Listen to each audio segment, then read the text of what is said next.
Shut it. Here's a true story about a young lad named John. Just a local farm boy. There was something special about the lad. A glint in his eye, a fire in his belly, a spring in his step.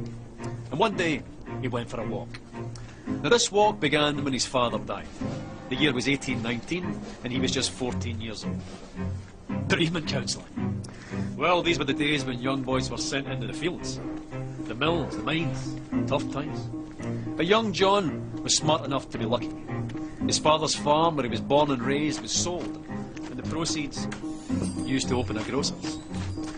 Big responsibility for the wee lad. His own shop in Kilmarnock, with his name on the door, John Walker, or Johnny, as the world now knows him. Back then, all grocers stocked a range of local single malts, but they could be a wee bit inconsistent. For John, that wasn't good enough. He began blending different malts together as a way of offering his customers a consistent, unique product. Now this backroom art quickly developed into a commercial proposition, and a very profitable one. And because there's nothing like a commercial proposition to stir the Scottish heart, it grew quickly into an industry filled with ambitious entrepreneur distillers. John thrived in this environment, and so too soon with his sons, Robert and Alexander, who joined him on his journey. The Walkers became the biggest name in a rapidly growing industry. They were unstoppable.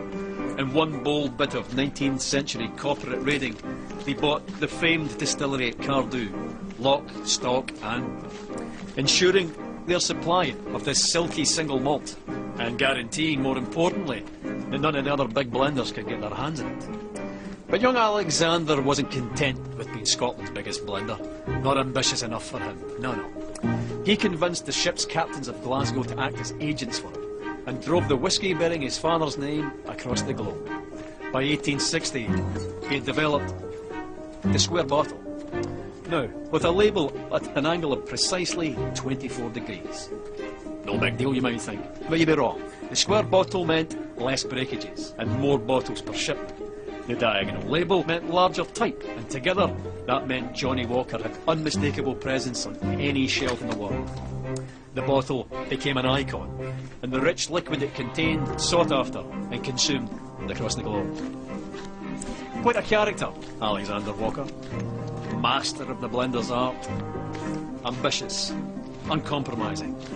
Mr. Walker. It was John's grandsons, George and Alexander II's turn to join him on his journey. They led the brand into the 20th century.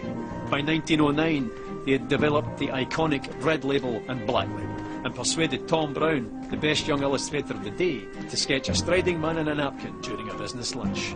In the stroke of a pen, the Victorian grocer was transformed into an Edwardian dandy. By 1920, Johnny's walk had taken him through 120 countries, and he continued walking through the brand's advertising over the next 50 years, into the fabric of global culture, deep into the dark hearts of several wars, to the pleasure palaces of the aristocracy, immortalised by screen legends, celebrated by filmmakers, singers, songwriters, novelists, shoulder to shoulder with the great sportsmen of the age, winning countless international awards for quality, and even being awarded the Royal Warrant by King George V. No going back after that. Not that going back would even have occurred to Johnny, or any of his family. By the end of the 20th century, the familiar red label and black label were joined by the green label, the gold label, and the grandest of them all, Johnny Walker Blue Label. By the beginning of the 21st century, Johnny Walker wasn't just the world's biggest whisky brand, but an international symbol of progress. The brand's keep walking mantra, adopted by pro-democracy protesters and parliamentary speechwriters. What would the farm-born Victorian grocer have thought of all of this? He'd have loved it. A Victorian farm-born grocer he might have been, but he and the family that followed him were possessed by a fiery ambition with the skill and intelligence to match. 200 years later, and Johnny Walker's still walking, and he's not showing any signs of stopping.